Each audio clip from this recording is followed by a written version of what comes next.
What's the scariest predator under the ocean? The crocodile? Huh, I don't think so. Loch Ness Monster? Please, it never existed. How about the Kronosaurus? Well, it is extinct, but you might be onto something. Let's take a look at what it'd be like if these creatures were still around today. First things first, what on earth was it? The Kronosaurus was a marine carnivore that lived in the cool, high-latitude Eromanga Sea.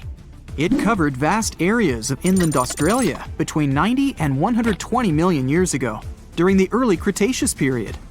Near-complete fossils of the creature were also found near Colombia, which is a country that has a noted connection to prehistoric reptiles and turtles. This fact makes it extremely possible that the monster I'm about to describe existed worldwide. You might have heard saurus and thought, oh, it's a dinosaur. But these were actually reptiles. They were the largest member of the Plesiosauridae family, referred to as plesiosaurs. Fossil evidence suggests they weighed over 20,000 pounds and were roughly 30 feet in length. Just to put that in perspective, the longest crocodile ever measured was a saltwater crocodile by the name of Lolong from the Philippines. It was 20 feet in length and weighed just under 2,500 pounds. And that's still 10 feet shorter and incredibly lighter than the average Kronosaurus, making the crocodile seem like nothing more than a glorified goldfish in comparison. Despite its terrifying length, the most physically daunting feature of the Kronosaurus was its head. Its skull was about 8 feet long, which was actually proportionally large given the size of its body length. Anything that was unfortunate enough to end up inside the Kronosaurus's mouth may have been given false hope. After all, the teeth of the beast weren't actually that sharp. On second thought, I take that back. I wouldn't feel confident around a toothless snake, let alone being inside the mouth of this monster. But it's true that the Kronosaurus's teeth weren't sharp, especially when compared to other carnivorous reptiles, such as crocodiles and alligators. The teeth of this prehistoric sea creature were instead conical. This means that they were cone-like in shape. Unfortunately, this lack of sharpness didn't make them less dangerous. The teeth were enormous and could be up to 12 inches long from the crown tips to the bottom of the roots. This obviously meant that the Kronosaurus had an extremely powerful bite. It was estimated to be up to 30,000 newtons, which is almost twice as powerful as the bite of a large saltwater crocodile. Because of the bluntness of their teeth, they weren't suited for twisting their prey once in their grasp, but the size and shape of the teeth made them perfect for simple open and shut biting. They would have had no problem crushing hard objects such as the toughest of shells any sea turtle could offer. Just like crocodiles, the Kronosaurus is believed to have had a short neck. This may have been an adaptation to allow the beast to successfully catch small evasive animals. Their body, in general, was fusiform and streamlined. This means it was narrowed at both ends and had very little resistance to the flow of water. The Kronosaurus was also equipped with 4 paddle-like limbs. The hind limbs were larger than the front ones. They could span approximately 7 feet in diameter. All in all, this set the Kronosaurus up to effortlessly propel itself through the waters and be an ultimate predator. Predator X, if you will? That's the name that was given to the fossil of a creature discovered near Svalbard, a Norwegian island group, in 2009. The fossil was identified as a 50-foot-long, 100,000-pound monster with a bite force of 33,000 pounds per square inch. This might be the highest bite force of any known animal. Although Predator X is yet to be classified as any specific type of animal, it was definitely a plesiosaur like the Kronosaurus. And even if it wasn't Predator X, the Kronosaurus was still most definitely a ferocious titan when it roamed Earth's oceans. The Kronosaurus actually got its name from the Greek mythological figure of Cronus, the father of Zeus. Cronus was viewed as a titan from a generation of super powerful beings. So what was it that the Kronosaurus, this terrifying monster, actually feasted on to satisfy its appetite? This creature was known to eat sea turtles, squid, and other larger marine reptiles of that time, such as elasmosaurids and ichthyosaurs. This suggests that if crocodiles existed in the realms of the Kronosaurus, they too might have turned into lunch for the beast. There's evidence from the fossil remains of the Kronosaurus that suggests that they also feasted on sharks, which I know is a disappointment to those of you who view that beast as the king of the ocean. Not when the Kronosaurus was around, my friend. In any case, grounding all kinds of food into small pieces to help digest them would have been difficult without small teeth. This explains the presence of rounded stones found in many of the remains of these sea creatures. Researchers believe these stones may have been swallowed to control buoyancy or to help process food. It's also entirely possible they were accidentally swallowed while feeding on other animals from the seafloor. As if the Kronosaurus even needed to be a meanie with its already existing power and size, there's also evidence to suggest that it indeed might have been. It turns out that after using all its impressive attributes to catch its dinner, the Kronosaurus first liked to play with its food, like a cat does with a mouse. I guess since the hunt was so easy for them, they needed to get their fun from somewhere else. Well, I think now you should have a good idea about these creatures. So let's ask ourselves what it would be like if they were still around today. And by the way, why aren't they? Well, the Kronosaurus was completely finished off by the same KT meteor that took out the dinosaurs 66 million years ago. But even before this catastrophic event, they were coming under increased pressure from an even bigger and more vicious family of carnivorous marine reptiles known as mosasaurs. You can't always be a top dog, I guess, or rather, top marine reptile. But what if this never happened, and they were still roaming Earth? Well, this might be obvious, but can you imagine what kind of impact that would have on sea tourism? Based on the impact that famous movies about sharks and killer whales had, what do you think the presence of a Kronosaurus in the ocean would do to beaches? The very creature that would eat sharks and whales for breakfast. Beaches would certainly become a great place to go for a quiet walk, because nobody else would even be there. And what about such activities as boating, surfing, and scuba diving? You think anyone would dare try them, knowing that this 30-foot beast could be lurking beneath them? Let's give humans some credit and assume most of them wouldn't.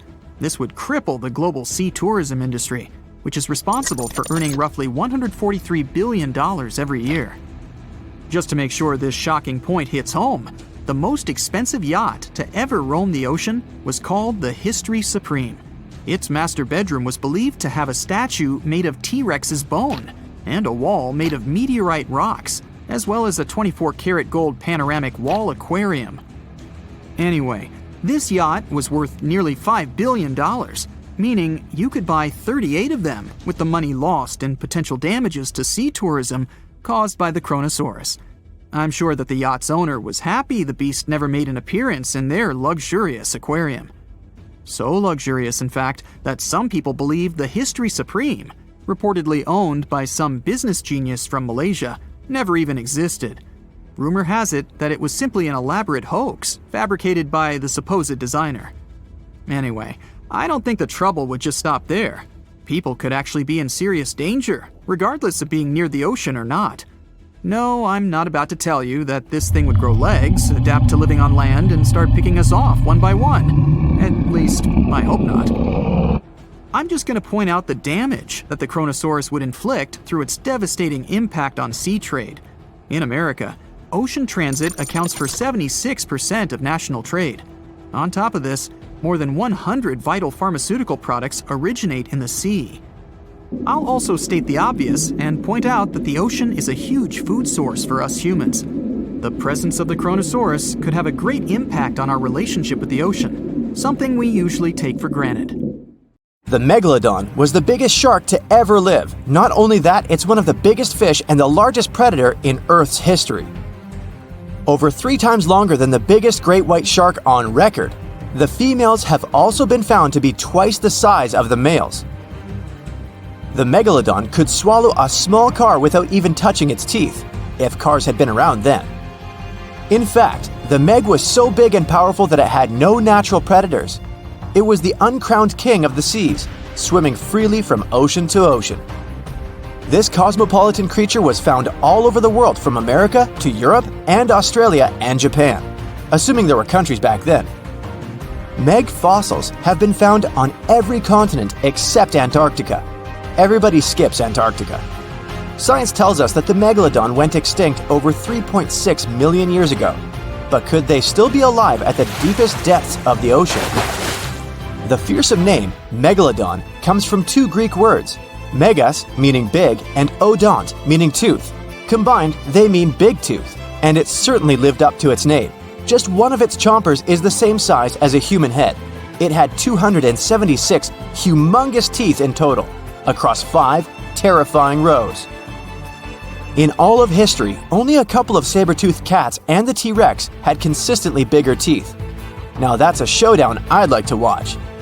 The megalodon vanished millions of years ago, leaving only huge teeth to be found by modern archaeologists. Only around 80% of the ocean has been explored, so who knows what's lurking at the bottom?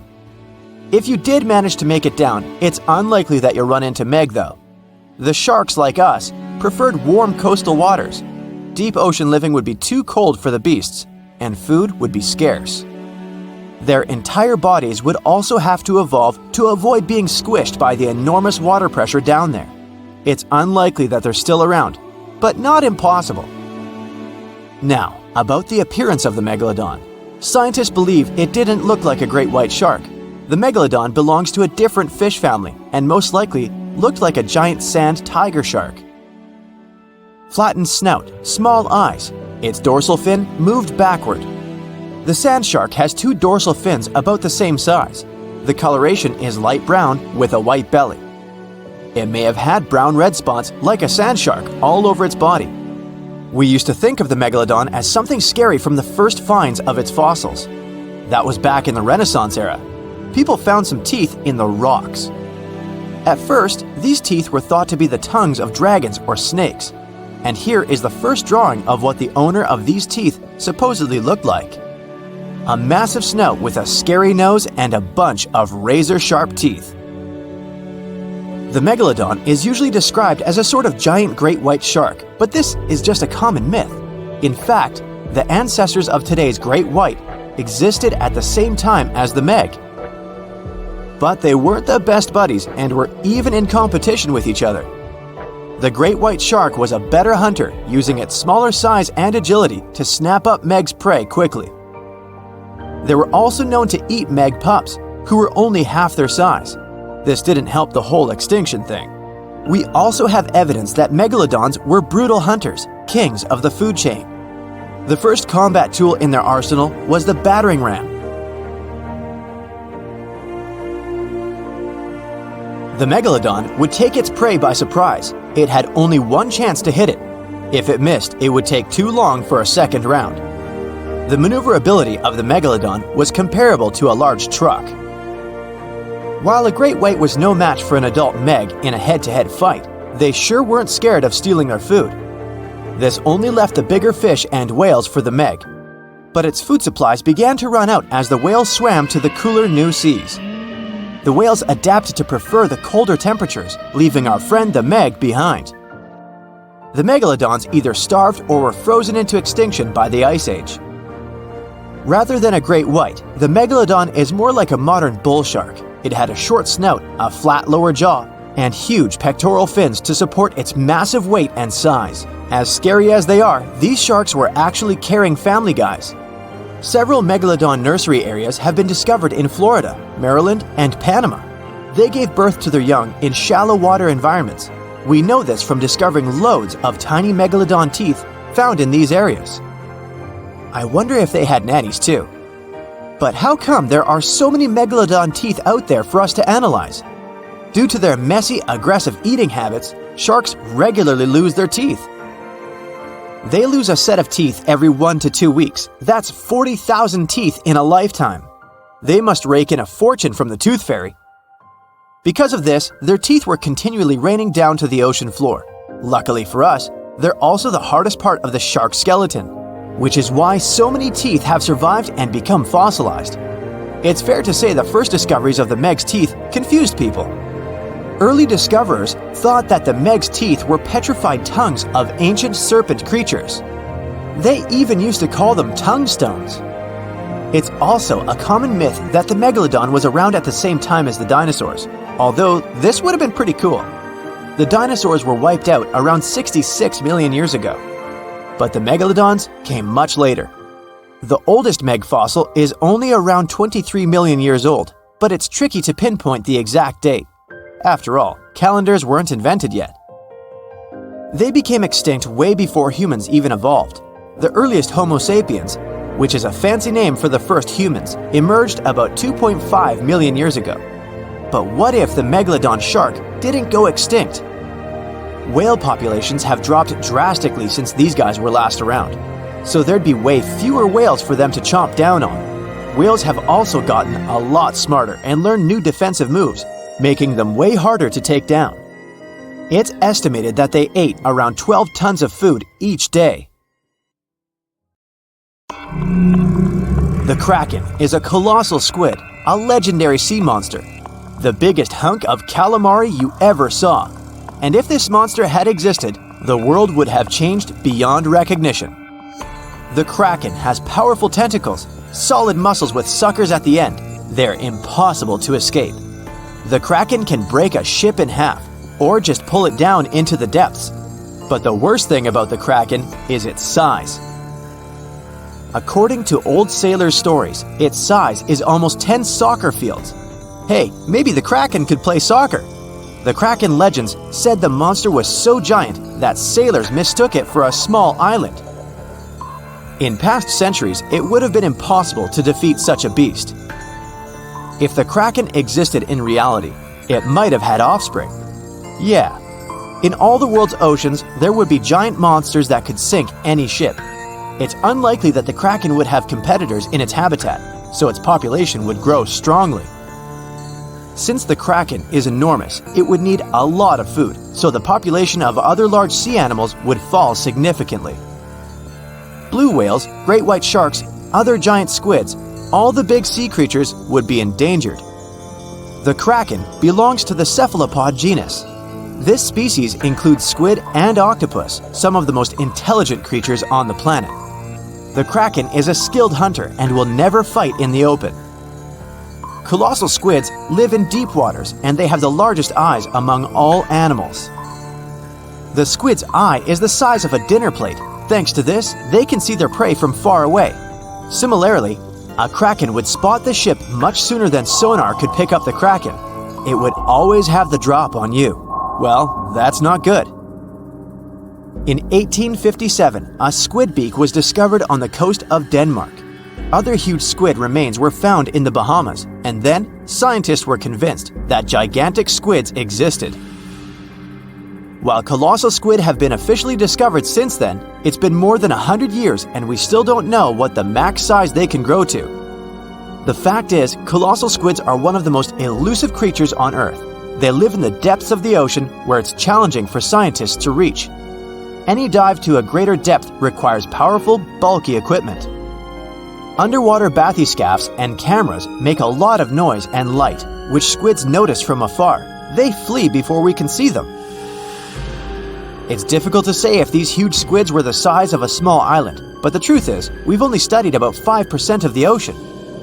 It may be that in its depths, monsters much more terrible than the Kraken swim.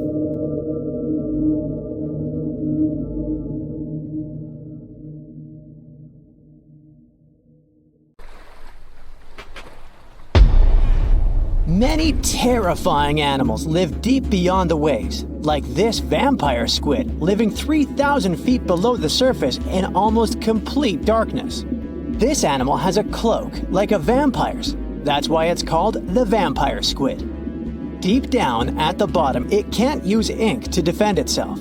So this animal has developed an unusual tactic. It glows slightly to scare away predators. If this tactic fails, the vampire squid can turn its body inside out, revealing tiny spikes. When you translate its scientific name, Vampiroteuthis infernalis, it literally means vampire squid from the nether. Despite its terrifying looks, it's a harmless ocean animal. This previous creature was not from space, but this object definitely is. Before Elon Musk found a way to reuse rockets, NASA would simply drop old ones after launching astronauts into space, most of the time in the ocean or deserts. In 2012, Jeff Bezos launched a mission to find the Apollo 11 rocket. They found it by using sonar, but it was in terrible condition. It was sitting on the bottom of the ocean, not far from the predicted site. They were able to rescue the engine and reconstruct 2 of them. The most famous lost city is Atlantis, but sadly, we still haven't discovered it.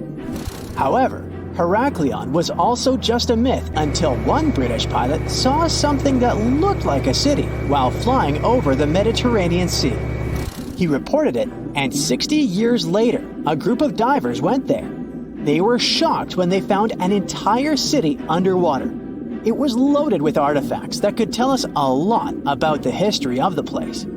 Now it's one of the best underwater archaeological sites in the world. It's believed that the rising sea caused the whole city to go underwater. The Titanic sank in 1912. The wreck was claimed to be officially discovered 74 years later. In reality, though, a fisherman found the Titanic 8 years earlier while fishing in the Atlantic Ocean. He was pulling out his net when he spotted a head stuck in it. Luckily, it was just a doll's head. Years later, after the fisher had passed away, his son sold the doll to a doll collector. She did a lot of digging and research on every person who had a porcelain toy on the Titanic. She found the owner of the doll. Ava Hart was on the Titanic and had a doll with her. Ava survived the catastrophe by a miracle, but her toy didn't.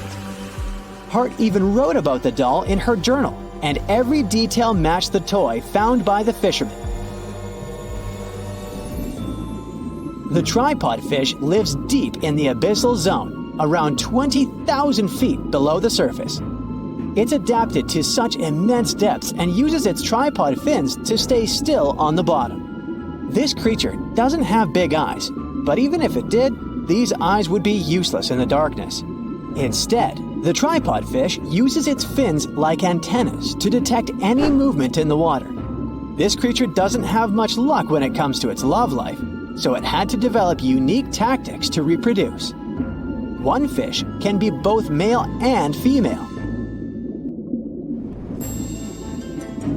The next bizarre creature is the lizardfish. It has tons of razor-sharp teeth, a huge mouth, and really big eyes, which it uses for hunting. All this makes the animal look freaky. The lizardfish lives at depths of around 11,000 feet in the midnight zone, where there is zero light. This freak of nature basically eats everything it can fit inside its mouth, from small fish to other lizardfish.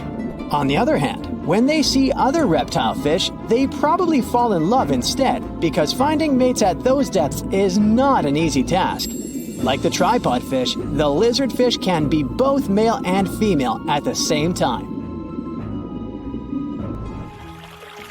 When you think of a river, you usually picture it on land. Still, nature is quite unpredictable, and it created a river flowing under the ocean in California. It's running at a depth of around 2 miles. This river has everything that an ordinary river has: sunken logs, trees, and rocks. And despite its uniqueness, it's not the only one in the world. There are also others in the Amazon and Greenland. A terrifying creature was discovered near Angola's coast by a remote operating vehicle. It looks like it doesn't have a head or a body. It was sitting at a depth of around 4,350 feet below the surface. After doing research, scientists concluded it wasn't anything from a sci-fi movie. It was just a cluster of siphonophores stuck together. In 2015, some random guy was diving in Caesarea, and something shiny caught his eye. He reached out, grabbed it, and realized it was a gold coin. After that, he examined the bottom and found out that there were many more. He reported the incident to the local authorities, and they concluded that he had found Arabic treasure, The coins were made of solid 24-karat gold and were a few thousand years old, but due to the perfect salinity and temperature, they looked brand new. The coins belonged to a ship carrying cargo. It was caught up in a storm and unfortunately sank. One of the weirdest things ever discovered was found in the Baltic Sea. It's an anomaly that looks as if it was created by a different civilization. It was discovered by Swedish researchers, and they basically had no idea what it was. They had to ask tons of other scientists for their opinions. When you look at this formation from above, it's 200 feet long and looks exactly like a fallen spaceship. It's hard to believe that it's a natural formation, but spoiler alert, it's totally made by nature because the Baltic Sea has gone through many erosions throughout history. Most likely, the bizarre formation is the result of these processes. A group of divers in Madagascar were shocked when they found this 7-foot monstrosity of a knife on the seafloor. The speculation started immediately, and many said that the knife was from some giants that had fought megalodons and lived on Earth thousands and thousands of years ago. That could make a nice story, but the knife is most likely a movie prop that was lost at sea. One of the ocean's most bizarre animals is the frilled shark. It's believed that this fish is the reason for all those sea serpent stories that sea explorers of the past wrote about. These animals live pretty deep in the ocean, but sometimes they can be seen in shallow waters. It's super rare, but possible.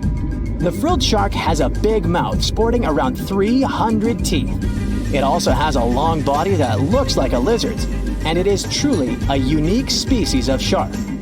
Its prey can be half of its size because this shark's stomach is like that of a snake, and it can swallow huge fish or crustaceans. Spotting a few worms in your garden is no big deal. But after seeing a 26-foot long one in the ocean, you will make your wetsuit a little wetter. This worm is super rare, and it's completely harmless to humans. It's actually not a giant worm. It's a cluster of zooids that are stuck together in a worm-shaped formation. They usually only eat plankton, bacteria, and other tiny things that can be found in the ocean.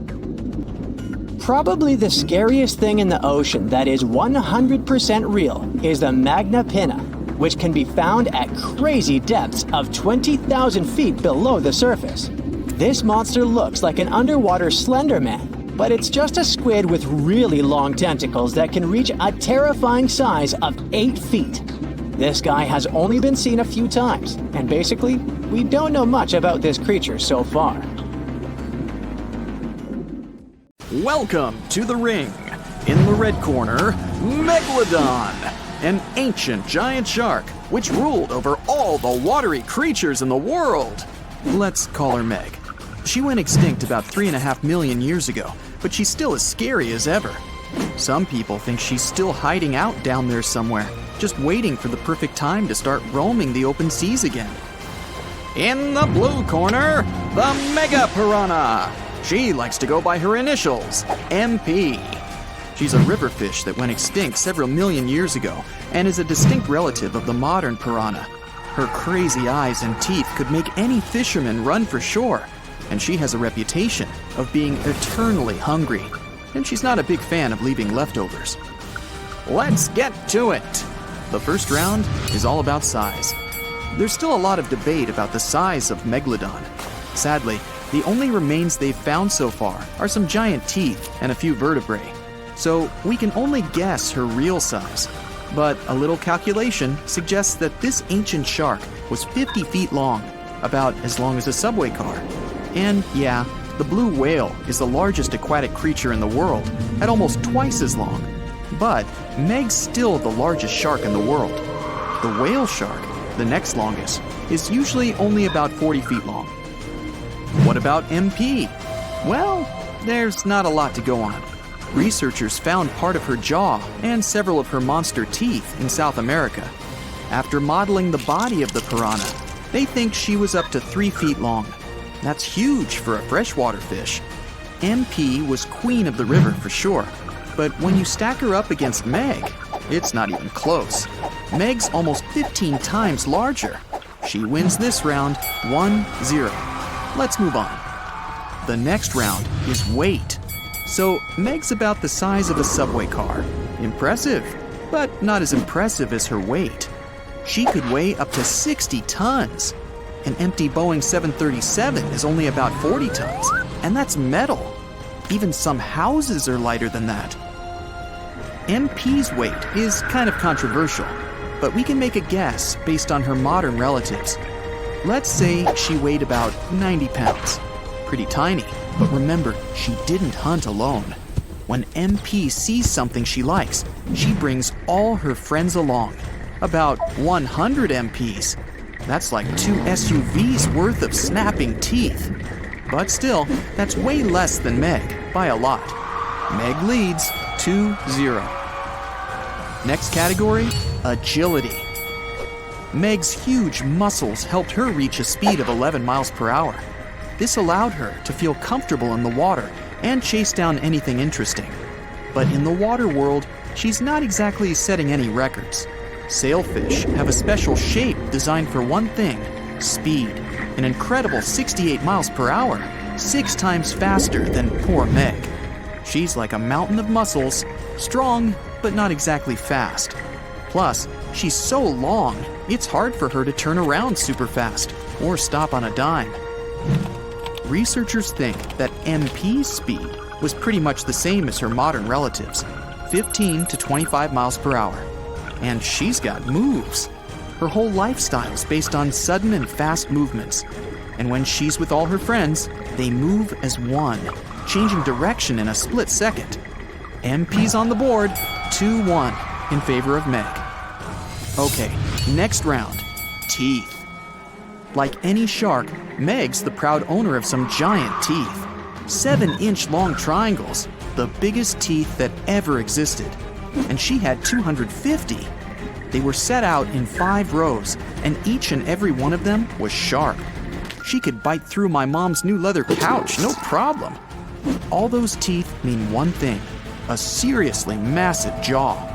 You could lie down in there if you want. You could even park your car in there, as long as you never wanted to see it again. Meg's bite was so strong, she could easily bite through metal. But MP's teeth are just as strong as Meg's. Of course, they're a bit smaller, but they're razor sharp. MP's teeth aren't set out all in a row. They're in a zigzag pattern. When she closes her mouth, those teeth slot together to create a wall of sharp razors. MP and her descendants have the strongest bite of all vertebrates relative to their weight. She could grab onto something weighing half a ton. Let's call that one a tie. Meg leads 3-2. Bonus round. Interesting fact time. Meg is a total movie star and is in a bunch of scary stories. Every time a fisherman sees a giant shadow under the water, they lose it.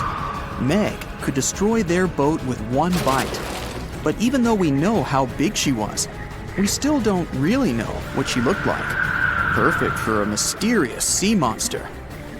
Most sharks live in saltwater, but there are some freshwater sharks out there. They live in huge rivers like the Amazon, or in smaller lakes and rivers all over Asia. Meg's skin feels like sandpaper, just like most sharks. All those little bumps on her skin point towards her tail, helping her glide through the water. She's got 2 ways of seeing. She can see shapes and colors just like us, but her night vision is a whole lot better. Then, she has special electroreceptors. She can see changes in temperature and even the electromagnetic field of another animal. MP's pretty scary too. She could eat a whole meal in minutes. South American fishermen are scared of regular piranhas. Just imagine if they came face to face with MP. She would have made a great horror movie superstar. When piranhas are taken out of the water, they make really weird sounds, like a dog barking. And when piranhas get close to each other, they sound like ravens. Who's ever heard a raven? Let's give that one to MP, because, well, a barking fish is just awesome. 3-3. Okay, last round. Let's call it eating skills. MP's up first. The basic tactic of all piranhas, including MP, is to surround and trap. They use their incredible speed and agility to surprise even the most agile fish. Anyway, they search for food in packs, so if you dodge one, there are still 99 others just waiting. MP doesn't only like small fish. She and her buddies could finish a whole seafood buffet. Meg may be the greatest of all time, but not because of her muscles or huge teeth. She uses her brain to find food. She doesn't just run into any random restaurant. She plans out her route. She knows where she's going to park. She knows where she's going to sit. And she knows just how to get a meal exactly how she likes it. Meg likes to give her food a whack right on any weak spot she can find. Tail, head, or tummy. Every meal needs a different strategy. Sometimes, Meg even likes to tackle her lunch by ramming into it. 1 point to Meg for using her head. She leads 4-3. There's the gong. Final showdown time. Last chance for MP. Sharks don't normally live in freshwater like piranhas, but Meg's so powerful, she can take anything. MP and her buddies are lurking at the bottom, waiting for something delicious to swim by. But Meg has excellent eyesight and sees them hiding down there. She dives down, but MP's too fast, too skillful. Her whole group dodges out of the way of Meg's huge jaw. Meg turns around to try again, but it's a trap. MP leads the others in a straight-on charge. They surround Meg. She's got nowhere to go. But Meg's skin is too thick for MP's teeth. MP changes her tactics. She tells her friends to go for Meg's tail and fins. There's some thinner skin there. Meg's in trouble. Time to get back to the safety of saltwater. MP chases her, no problem, but Meg's just too big for her. She makes it back to sea, where MP and her team can't follow. MP takes the final round. It's a tie, 4-4. Lions, dogs, cats, all these mammals sleep in pretty comfortable positions. But not whales. They look like giant floating loaves of bread, which is a scene one diver accidentally came across in the Caribbean Sea. 6 whales were just standing upright with their tails pointed down at a depth of about 65 feet below the surface. Scientists discovered that when sperm whales take a nap, they stay in this position for 10 to 15 minutes. They don't move or breathe. But these creatures spend only 7% of their time asleep, far less than other mammals. Usually, they either rest peacefully in the water or relax, slowly swimming next to other marine animals. When they're moving and sleeping at the same time, they're actually taking a nap. These animals can't go too deep and need to stay close to the surface. Great white sharks sleep and hunt at greater depths, which means one less thing to worry about when taking a quick nap. Plus, it gets pretty cold the deeper you go, and whales need warmer environments that can help them maintain the temperature of their large bodies. When alone, dolphins enter a stage of deep sleep. It usually happens at night and lasts for only a few hours at a time. While sleeping, the animal floats at the surface. It shuts down half of its brain, I can relate, together with the opposite eye. The other half is at a low alert level, awake and ready to react if some unwanted visitor comes closer. The part of the brain that is awake also sends signals when it's time to go up to the surface to take a breath of fresh air. Marine mammals have the blowhole. That's a flap of skin they can open and close whenever they want. People breathe automatically. Your body knows what it needs to do even when you're sleeping.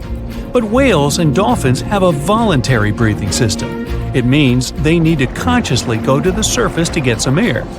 And one part of their brain needs to always be awake to inform the animal it's time to go up. Whales and dolphins can hold their breath way longer than other species. They also have a higher tolerance for carbon dioxide and can take in more air. Their red blood cells store more oxygen too. Whales and dolphins' blood goes only to those body parts that really need oxygen. If a whale only uses its brain, heart, fins, and some other muscles needed for swimming at the moment, those will also be the only body parts that will get the oxygen. Digestion or other functions can wait. The ocean is not a place where you can relax and peacefully fall asleep. While sleeping, fish reduce their activity. Their metabolism becomes slow. Some of them keep floating in the same spot. Others find a safer place among corals or in the mud. Early in life, dolphins learn to make a unique whistle that helps others from their pod to identify them. That means these specific whistles are their names, and dolphins do respond to them. Clams have feet. It looks like a large tongue that sometimes protrudes from the shell, but that's actually the foot, and it's relatively long compared to the length of the animal. Clams use this limb to dig themselves in the sand. The blue whale is the largest living animal, and it's also larger than the majority of dinosaurs used to be. They can grow to more than 100 feet long and have a weight of almost 200 tons. That's like 50 adult elephants. A blue whale's tongue alone can weigh more than one elephant. Such a giant surely needs to eat a lot, 500,000 calories in just one mouthful. The blue whale's heart is the size of a small car and weighs 1,300 pounds. To move the blood through such a giant body, the heartbeats are so strong you can hear them even from 2 miles away. The heart of a whale beats only 8 to 10 times per minute. The whale is one of the loudest creatures out there. Its call can go up to 180 decibels, which is as loud as a jet plane. Almost 95% of jellyfish's body is made of water. For comparison, the human body is 60% water. It's probably not a surprise since jellyfish don't have a heart, blood, eyes, or brain. The other 5% of their body weight is proteins, muscles, and nerve cells. Jellyfish have been around for more than 500 million years. This makes them older than dinosaurs. These creatures haven't changed much, and today's jellyfish are pretty much like their ancestors. These creatures live in the ocean, but in 1991, more than 2,000 jellyfish polyps were taken into space. Scientists wanted to see how they would react in the environment with no gravity. The jellyfish reproduced and created 60,000 new polyps, but unfortunately, those couldn't function normally after getting back to Earth. One species of jellyfish can literally live forever. As it grows older, the critter goes down to the seafloor to become a polyp again, and that polyp turns into a new jellyfish with the same genetics. Greenland sharks can live 500 years. This is an animal with almost the longest lifespan among vertebrates. Sperm whales are sociable creatures. They spend their life surrounded by their family. These animals support one another and have close friends they remember well, even if they don't see each other for a long time. Electric eels have small eyes that are not so effective in environments with no light, so they mostly rely on their electric organs. Those consist of 6,000 cells. Eels use them to stow power, similar to batteries. These creatures use electricity like bats use their radars or dolphins their sonar. An eel can also produce enough electricity to power a panel of light bulbs. There's a small tropical archer fish that can learn to recognize human faces. This fish has an interesting ability to spit small jets of water from its mouth. Researchers showed the fish the image of 2 different faces placed side by side. One was unknown and the other was familiar. The fish was supposed to spit water at the familiar one. The creature took the right guess more than 80% of the time. Every year in the winter, great white sharks that live along the California coastline disappear. It feels as if they take a vacation for 30 to 40 days. The animals go to a point halfway between Hawaii and Mexico. They might do it to get some food, relax, or hang out with their buddies from other areas. The spot is now called the Whale Shark Cafe. Some types of sharks, like makos, whale sharks, or white sharks, breathe in a very specific way. It requires them to swim all the time. They also need to move quickly and with their mouth open. This way, the oxygen can enter and reach their gills. Sea sponges are some of the most primitive animals. They're immobile, don't have a mouth, eyes, bones, brain, heart, lungs, or any other organ whatsoever, and still, they're alive. There's such a thing as a sea unicorn. That's an animal called the narwhal. Its horn is actually a tooth that can grow up to 10 feet long. Manatees, also known as sea cows, are distant relatives of elephants. Their weight can go up to 1,000 pounds. These creatures are vegetarian and need to eat around 10% of their total weight on a daily basis. That's lots of sea salad. In some cases, manatees share space with alligators, but they get along pretty well. You can even find a photo from Florida where an alligator rides a manatee's back. Frogfish have special fins that help these creatures walk along the sand.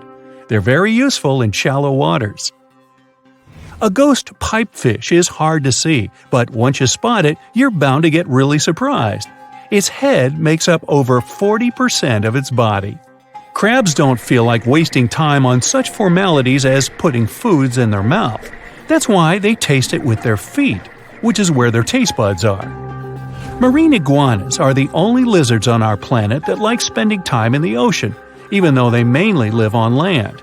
They're herbivores that feed in shallow waters and swim like snakes. Iguanas use their long claws to hold onto the bottom when they need to graze. Green turtles can cross over 1,400 miles when migrating.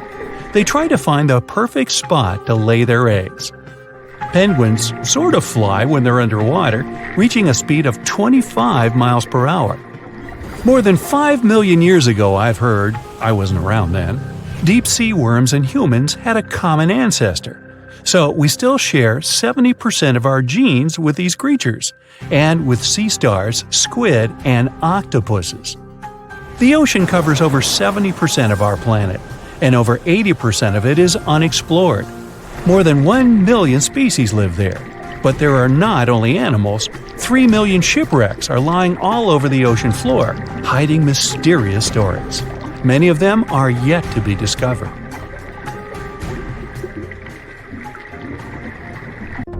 Dwarf lantern shark.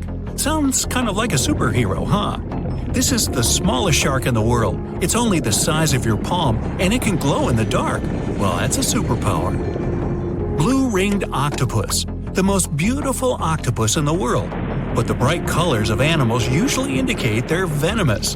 An antidote to its venom is yet to be found, although this little guy is the size of a TV remote.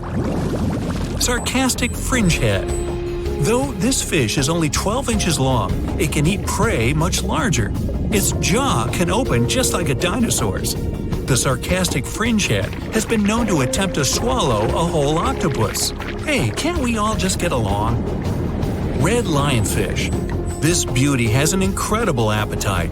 It can eat fish 2/3 the size of its body, and it hides the needles on its fins, which contain a potent venom. Striped surgeonfish. It has scalpel-sharp spikes on its fins, not to perform surgery, but to hunt. And unlike a doctor, it has venom on them. Black dragonfish. This is the only fish that can produce infrared light thanks to the chlorophyll in its eyes. It lives only at a depth of 6,600 feet, and you can only reach that depth in a special submarine. Reef stonefish. This genius of camouflage usually lies on the bottom and pretends to be a rock. Tourists can often step on it, and sharp needles on its back can easily cut even through the hard sole of a boot. Viperfish. This fish, the size of your forearm, has the largest teeth in relation to its head in the world. But you're unlikely to encounter it because it lives at a depth of 13,000 feet. Lamprey. These are parasites that stick up to other creatures and live off of them. Only these guys are 10 times bigger than the average river leech. Mega piranha. The most aggressive fish in the world, the size of a Doberman dog. A pack of these guys could leave nothing of an entire cow in just a couple of minutes. Fortunately for all of us, they ceased to exist 8 million years ago. Whew! Black pacu. Pretty ordinary big fish until it opens its mouth. It has human-like teeth, and the richest black pacu even had golden dental crowns. Just kidding. Payara, the most dangerous freshwater resident. It can swallow prey half its size. Even piranhas fear this monster. Anglerfish. It has a fishing rod on its head.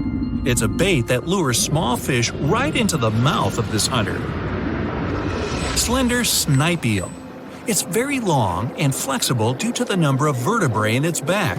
There are 750 of them. By comparison, we only have 33 to 34 vertebrae.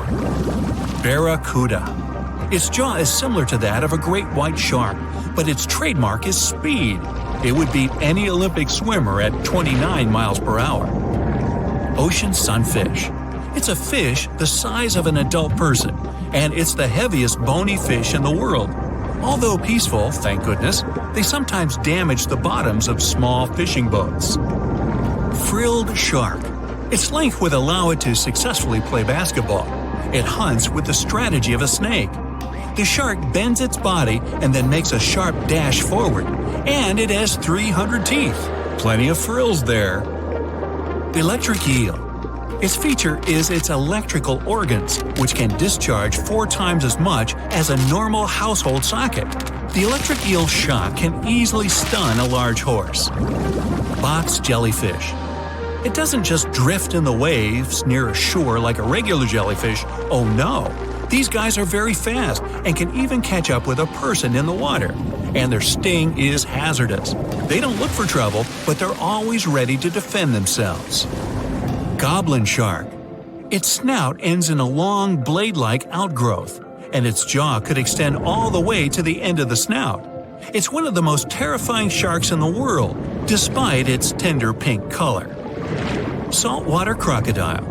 This is the most bad-tempered crocodile on the planet, and one of the largest at 20 feet. They're not afraid of humans and only consider us as food. Hey, don't snack on me. Great white shark, the most notorious inhabitant of the oceans. Once, a great white shark pierced the bottom of a tourist yacht. The boat sank, but luckily no one was injured or eaten. Greenland shark. These are the real long livers of the marine world. They have a very slow metabolism and can live up to 300 years. For comparison, the oldest human was 122 years old. Giant oarfish. This fish is as long as a giant anaconda, and it holds the title of the largest bonefish in the world. Giant manta ray. This creature might look like it's smiling, but it'll rush at you without hesitation. They reach up to 16 feet in diameter and have a very sharp spike with a neurotoxin. Great. Orca. They can swim at the speed of a car and are as big as a large minivan. And they're the only sea hunters that can jump out onto the coast and grab their prey there. Dunkleosteus. This guy was the size of a limousine. Although it had no teeth, it had bony plates that gave it one of the strongest bites among sea creatures. Camarasaurus. This is an ancient clam of incredible size, but 90% of its entire body was a cone shell. It was heavy, which prevented it from moving very fast. So most of the time, Camarasaurus lay motionless on the bottom, waiting for small fish to swim by. Kronosaurus. It was similar to a crocodile, only several times larger. The remains of one of them contained dinosaur bones, so Kronosaurus hunted not only in the sea, but also on land. Helicoprion. One of the few species to survive the Triassic extinction event. It did so thanks to its high intelligence and a powerful fighting tool, the circular saw-shaped jaw on its nose. Elasmosaurus. Its appearance resembles a giraffe, only twice as big. And these guys were real travelers. They swallowed small rocks to grind their food. 300 rocks from all over the world were found in the remains of one of them. Colossal squid. It weighs as much as 2 polar bears and is 5 times as long as a human. They're extremely rare, but still exist far out in the cold waters of our planet. Humpback whale. Like ordinary whales, they feed on plankton and small fish, using their mouth as a huge net. They use their giant tail to stun large schools of fish. Mosasaurus. Aren't you impressed that I can say these Latin names? No? Oh well. The Mosasaurus were as big as a subway car and were the kings of the seas 66 million years ago. Their jaw and skull were snake-like, and they could swallow their prey whole. Today, we can still find their relatives, the monitor lizards. They monitor where you go. Not really. Melville's Leviathan. Now this guy had the biggest teeth ever known. They were basically as big as half your hand, and their appearance resembled something between an orca and a sperm whale. Leadsichthys. They were bigger than a school bus, but they weren't hunters. Their large size prevented them from being fast, so they fed mostly on plankton. Megalodon. Ooh, the most famous ancient sea creature. They were heavier than a tank or even a small house. Some people think they're still living in the deep waters of the ocean, but this, of course, is not true. Basilosaurus. Giant ancestors of modern whales. They had large lower limbs. Perhaps it's because they used to be land creatures, but in the course of evolution, they gradually moved into the water. Cachalot. Sounds like it should have been on a baseball team. They were almost as long as a basketball court. Their brains weighed 15 pounds. That's 7 times the weight of a human brain. Say whale. Okay, whale. Actually, it's its name, not a command. One of the best swimmers of all whales. Say whale could go up to 31 miles per hour and dive deeper than the height of the Empire State Building. Shastosaurus. Though only bones remain of this monster, calculations say it was as long as a tennis court or as a truck and trailer. Blue whale. The largest mammal to ever live on our planet. Its heart alone weighs as much as a big motorcycle, and its veins are as wide as a big pot. And these guys can sing songs. Lion's mane jellyfish. The world's largest jellyfish. It has a hat 7 feet wide and tentacles as long as a 10-story building.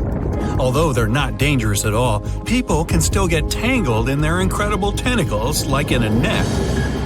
Portuguese man-o'-war. Although its head is very small, just like an ordinary jellyfish, its tentacles are as long as half a soccer field. And these things are venomous. They paralyze fish and anything caught in them, even people. So, stay away, huh?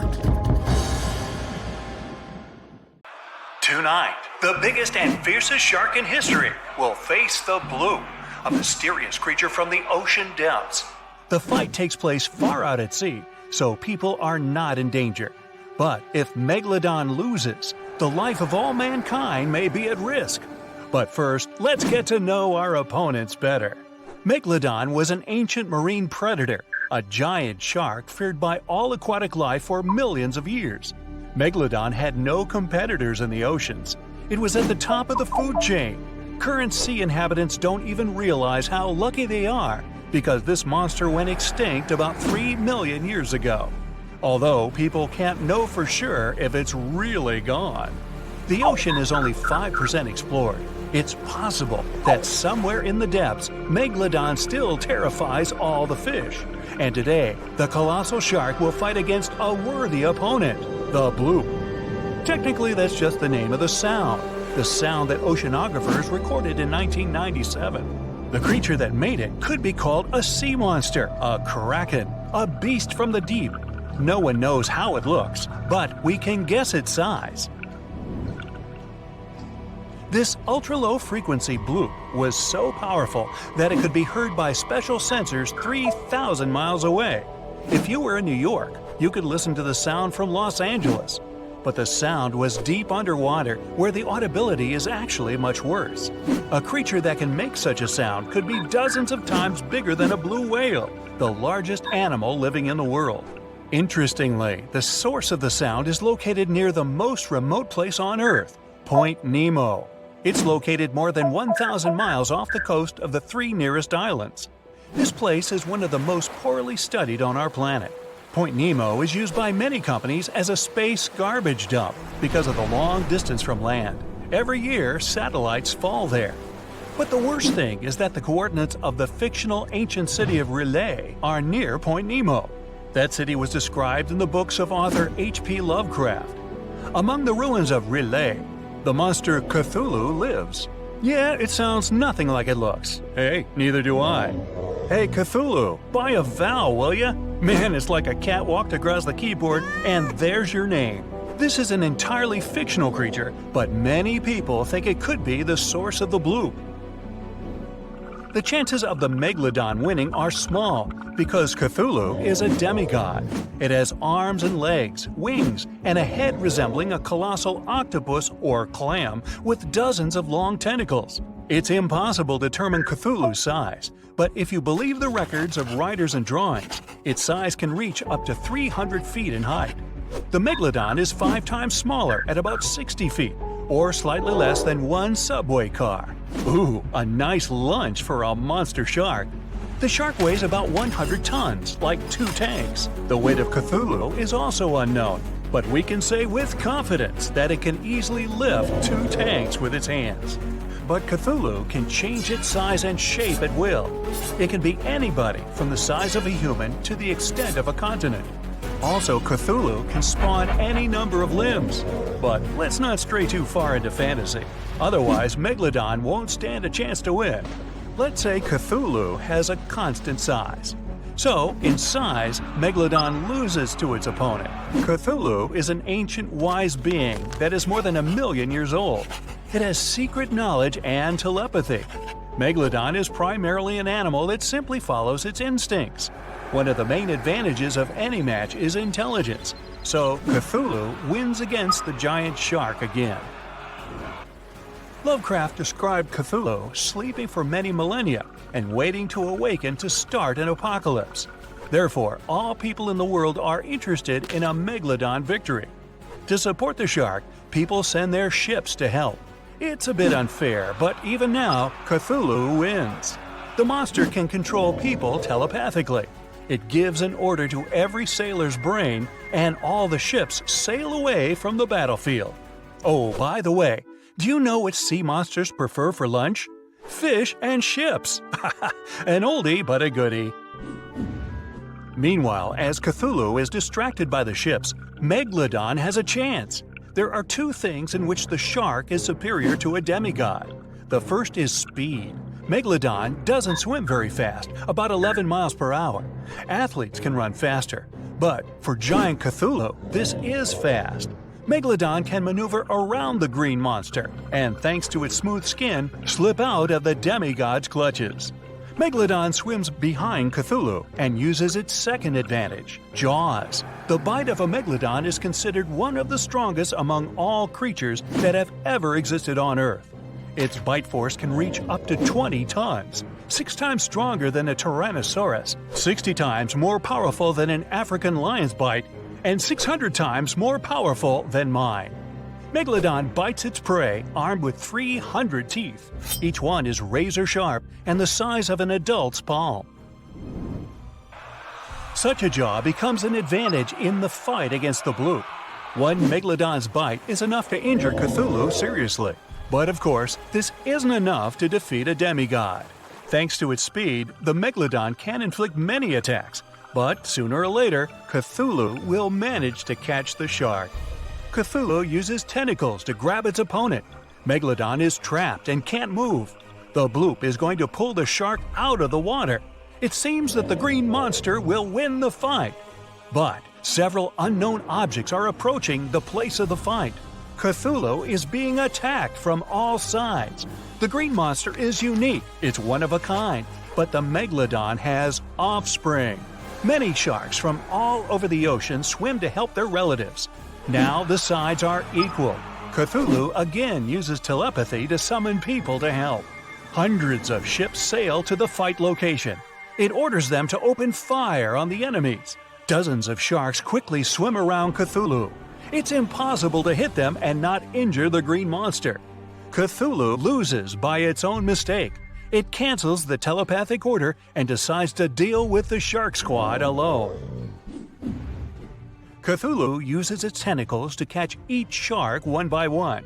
But the sharks work great as a team. Once one shark is captured, the others bite the tentacle and help it escape. All Cthulhu attacks fail. It needs time to think of a new strategy. But where to retreat when there are a lot of enemies everywhere? To go back to the ancient city is to admit defeat. Cthulhu has an idea. It opens its wings and makes a single wave that, like a blast, throws all the sharks aside. The monster floats to the surface. Another wave and tsunami forms in the ocean. Cthulhu rises to the air. Black clouds accumulate, thunder rumbles, lightning strikes everywhere, and a downpour begins. Cthulhu is in the sky directly over a group of megalodons. It has taken a short break, and now the green monster is ready for another attack. A shrill whistle sounds above Cthulhu. A satellite's falling, cutting through the storm clouds. Then another one. Cthulhu is not prepared for an attack of space debris. It dives into the water and retreats once more into the ruins of the ancient city. Megalodon wins with the last of its strength. Fortunately, such a fight will never happen. Megalodon went extinct millions of years ago.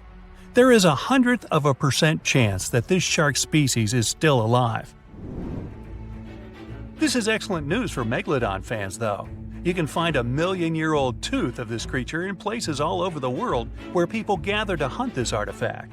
Professionals and tourists sell found teeth for a lot of money or keep them as a souvenir. As for the bloop, you can play the recording on the internet and learn that this is not Cthulhu or some kind of sea monster. The National Oceanic and Atmospheric Administration, NOAA, confirmed that the bloop is actually the sound of ice. When large icebergs crack and collapse, they generate powerful ultra-low frequency sounds. There are many records of famous ice earthquakes that had similarities to the bloop. Hey there! Grab your popcorn and hot dogs. This is gearing up to be the spectacle of the century. We'll compare ancient water monsters in several categories, then pit them against each other in a duel to see which one's the true queen of the water. The contender on the left needs no introduction. The Alpha, the boss, the legend that lived on our planet 3.6 million years ago. She's still the hero of myths and legends and a nightmare for fishermen around the world. Make some noise for Meg the Megalodon! In the right corner, Sarcosuchus, aka Sarky. She's the ancestor of today's crocodiles and a real grandma compared to Meg. She lived about 120 million years ago and saw the dinosaurs come and go. They were even her breakfast sometimes.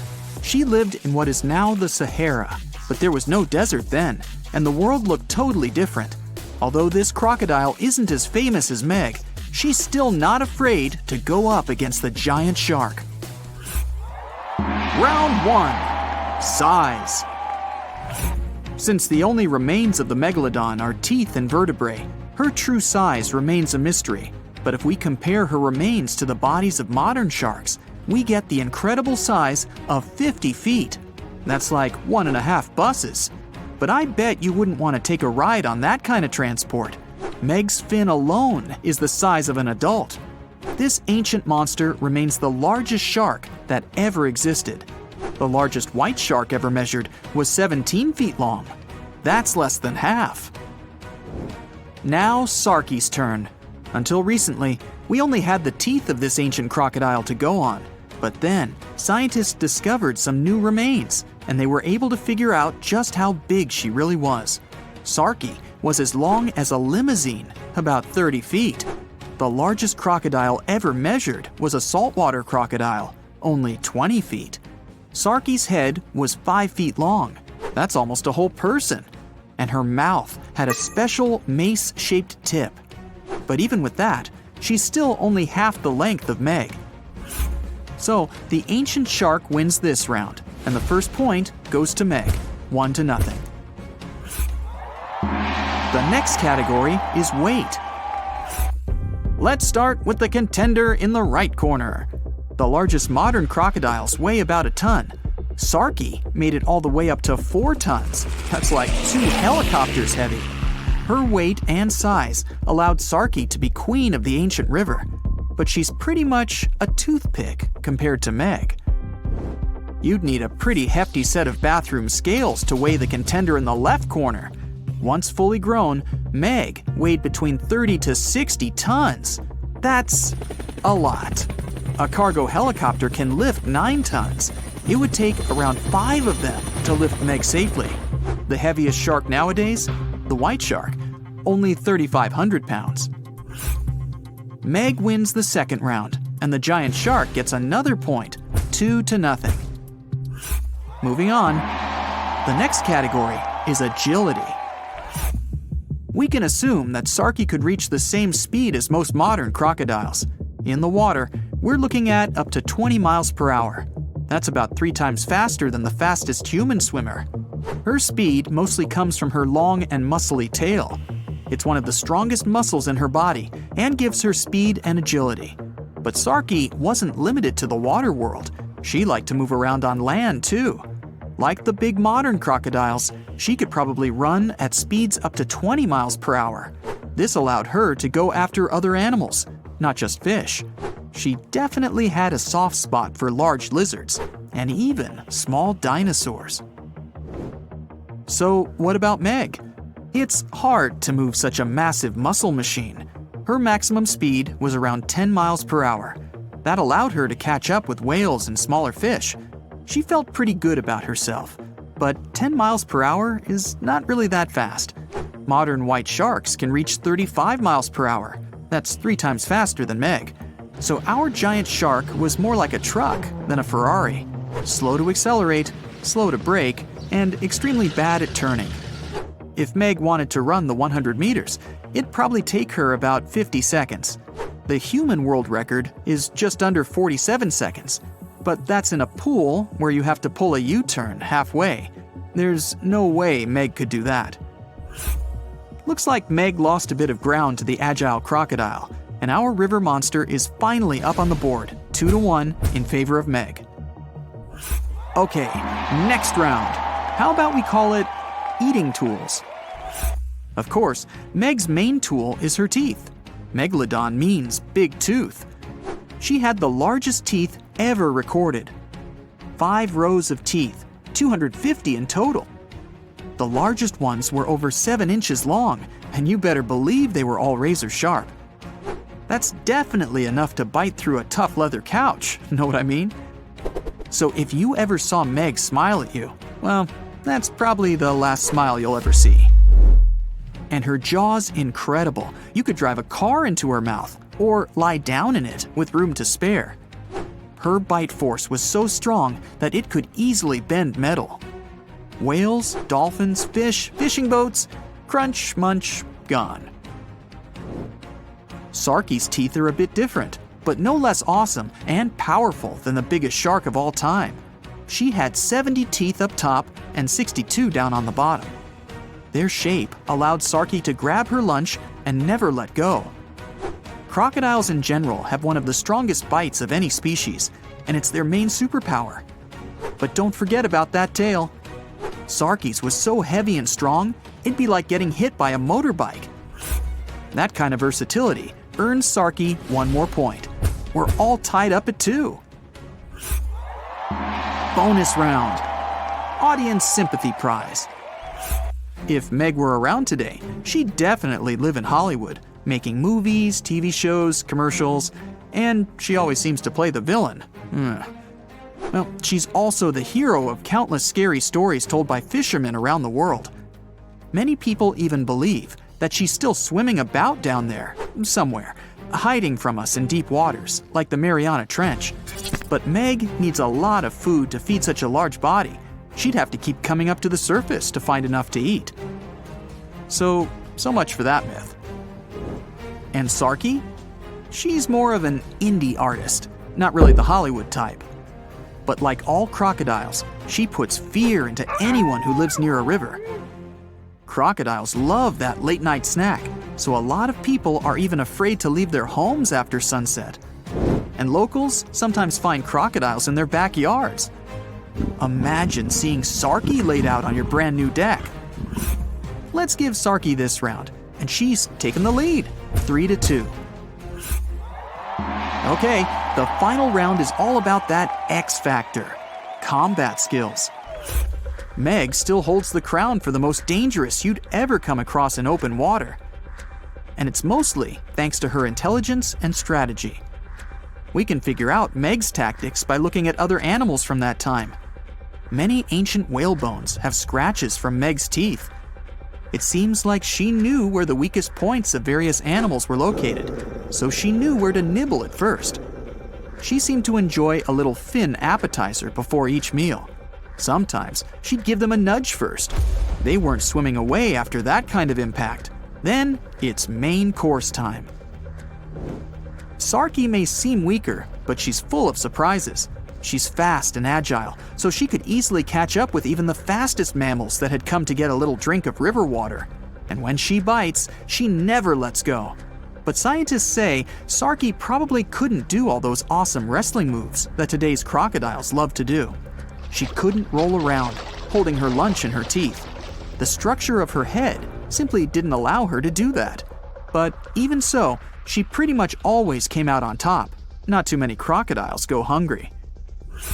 Sarky had a good round, but we have to give this one to Meg. She's just too awesome. And we're all tied up again, 3-3. Well, it's time for the big face-to-face matchup. The arena, the place where the mighty river meets the vast ocean. Sarky's great at hiding and sneaking up on people, and so she gets the first go. Meg tries to dodge, but the ancient crocodile already found a tasty fin. Unfortunately, Sarky's teeth are a little too short to cause even the slightest harm to big old Meg. She breaks free and pushes the crocodile with her powerful body. Sarky looks stunned, and Meg sees her chance to make a U-turn and end it. She gathers speed and... oh, it's all over with a single bite. KO. Meg has defended her title and remains the undisputed champion of the world. Who will challenge her next? So in the early 2000s, a geology major went on a field trip to the world's largest open-pit coal mine in Colombia. He picked up a piece of rock and noticed impressions of some prehistoric leaves on it. Then he found more rocks, and each of them had the same pattern. Back then, the student could hardly know that his discovery would help describe the largest snake that has ever lived on Earth. The student took his findings to a local scientist who called up the Smithsonian Institute and invited them for a fossil hunt. He wasn't that surprised, as he knew there were fossils in the pits of Sarihan. Back in 1990, another geologist found a fossil there and brought it to his office. He wasn't sure of what it was and called it a petrified branch. Years later, a paleontologist saw an image of this branch. He knew it wasn't a branch at all, but a fossilized jawbone of an animal. The scientist got so excited about the find that he flew all the way to Colombia. He wanted to examine the fossil, but no one had the key to its glass display case. The scientists couldn't wait, so they broke the glass and confirmed that it was a fossil of an animal that lived millions of years ago. After Herrera's finding, they knew exactly there were more fossils in the area. It took the team of scientists about 2 years to figure out they were all a part of a giant snake and not a crocodile, as they thought because of the size. They managed to establish it by looking at the vertebrae and ribs of around 30 giant snakes. Now, you might think that fossils would get easily destroyed in an open-pit coal mine, but in fact, they were found under the coal that served as a protective layer for them. Sadly, the scientists couldn't find the Titanoboa's skull. Unlike jaws, which are extremely powerful thanks to their muscles, snake bones are pretty fragile. That's why they usually crumble long before the sediment can appear over them. But still, the researchers managed to find 3 skull fragments. Thanks to this discovery, they've made a full-scale replica of the snake's head, which supported the theory that it used to be one of the largest predators of its time. If you're starting to freak out, don't worry, so am I. They also established it was related to modern boas and anacondas. That's how Titanoboa got its name. It's basically a titanic boa. The huge snake was officially described in 2009. Titanoboa was thriving around 60 million years ago, 6 million years after the Tyrannosaurus rex roamed the planet. Back then, it enjoyed the climate of the area in South America, which is now Colombia and Peru. It got almost as long as a bowling lane, 50 feet, or twice as long as the biggest snake living today. It was as heavy as 4 giant anacondas. It got this long and this heavy thanks to a lucky coincidence. Snakes are cold-blooded animals, so they need a warm climate to live and grow in. Northeastern Colombia was perfect. It was about 90 degrees Fahrenheit when Titanoboa was alive. Titanoboa wasn't that fast, especially on land, but it most likely spent much time in or near the water. Our hero could swim at a speed of up to 12 miles per hour. Like present-day snakes, it could wriggle around and change direction really quickly. Scientists still aren't sure if it could climb trees. Paleontologists believe that Titanoboa had brownish or grayish skin. It was the perfect color for the serpent to hide in the muddy rivers of the tropical rainforests. But then again, I don't see why it would have to hide from anyone, given its size. The largest snake ever wasn't venomous, but it didn't stop it from hunting any animal it wanted. And although it could choose pretty much anything, its favorite meal was most likely fish. Whew. Scientists decided so based on the snake's palate and the number and type of its teeth. You can't recreate the giant's diet today, as all of those fish types are also extinct. When it wanted to spice up its menu, Titanoboa dined on other reptiles. It sneaked up on its prey and got them down with one quick strike. Its bite had a very special design. The structure of its jaws let Titanoboa clamp down on the body of its prey, so there was no escape. Titanoboa also had a mean set of thin and pointed teeth. They bent inwards in the snake's jaw like fishing hooks. This little feature helped Titanoboa get a grip on its prey and prevent the slightest chance of its running or swimming away. It could most likely easily swallow even large turtles and crocodiles. Now, all that sounds pretty scary, but we have nothing to worry about as Titanoboas are long extinct, right?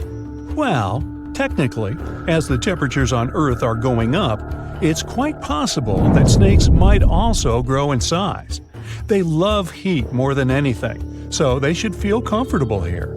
Of course, that would be a completely different snake, but it's not impossible that we'll see something similar to Titanoboa. But before you think of escaping to another planet, remember that huge snakes would need something huge to eat. Such giants prefer to wrap around something huge and swallow it. Most people would be simply too small for them. So unless the huge snake was starving, I don't think it'd waste its energy on attacking anything too little. Plus, like any other snake, Titanoboa had a sharp and delicate sense of smell, needing exceptional conditions, and was sensitive to vibrations. A little too smelly, too noisy, too cold, too dry, or too wet, and the snake wouldn't go near this place unless absolutely desperate. So, if you live in a big city, your chances of meeting a huge snake like Titanoboa are about zero. Rural areas are something different, but the only place where the giant serpent would consider living would be near the equator. We already have some pretty giant snakes in the warmest regions of the world. Amethystine python, or less poetically, scrub python, is a gentle giant. It's the largest snake in Papua New Guinea in Australia. It can grow to the enormous size of 28 feet and weigh up to 77 pounds, which is about as heavy as a Dalmatian. Scrub pythons are pretty curious, sometimes slithering inside people's homes in Australia, but they're mostly harmless to humans. Their favorite food is rodents, bats, and birds that come to streams for water. Until then, pythons quietly lie in wait. They have heat sensors in the pit of their muzzles. They help the pythons better see warm-blooded animals they can have for dinner.